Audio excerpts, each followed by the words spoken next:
Interesting.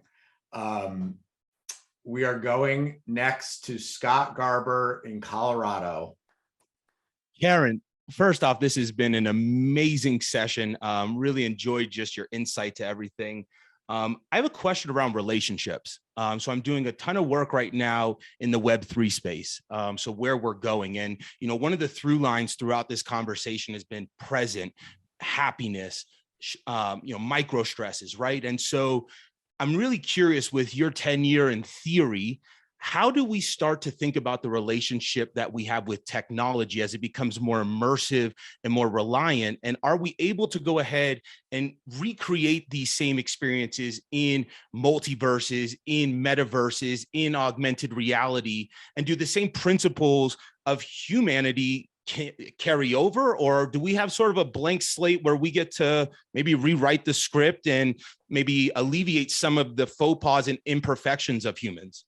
That's a really interesting question. And one of my former colleagues from one of my former magazines, a guy called Rob Walker, and he wrote a piece in the New York Times recently talking about how people, like the fundamental change in how we work, has made that our human connections are totally different. And I said to him, I hope he does it, you need to do a follow-up piece on how do we then, knowing the reality of life now, right, that we'll do Zoom calls instead of being in person, how do we make those human connections in a way, because it's not making it easy for us right now. So I don't really know the answer. I think it's really important. And I do know that some of the greatest innovation comes from struggles, times of struggles, right? And we're all struggling with the balance of being connected this way is awesome. But it also means that we haven't had one face-to-face conversations. That I think the mere fact that we all look at our faces so much in a day just has to be a mental distraction. It just has to be. I try to, when I'm interviewing somebody for real, for something I really need, I always take my hide self view, because I don't want to, I just want to be present in that moment. And it's really hard not to do it. I think there's so much opportunity to do it, but I don't know how to do it yet. I think it's really important. I even see it with my kids. I worry about that, right? They've had 2 years of college that have been mostly Zoom school, and what has that done to the formative experiences we all had in college of making friends, doing silly things, eating pizza at midnight, those things are all gone. So what's happening to us in terms of our social connections? I don't know the answer to that, but boy, do I think it's important. And Godspeed, go figure it out, because I think we need to. Just a follow on real quick, and sorry to interrupt, but I made that left turn in life as well. And I found the only time I was truly where my feet were when I didn't have technology present in my life. So there comes this conundrum of are we just going down a dark path?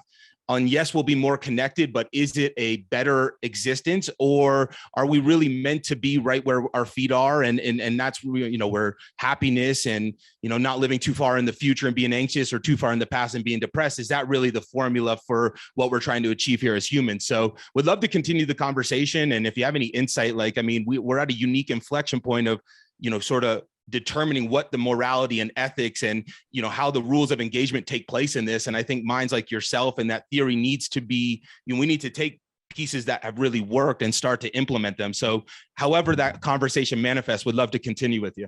Yeah, no, I'm with you. Again, Godspeed, because I do think it's really important, and I don't know the answer. Thanks. Phenomenal. You get an A today. You stumped Karen Dillon. Let's make an NFT experience around it, and then we can get everybody involved. All right.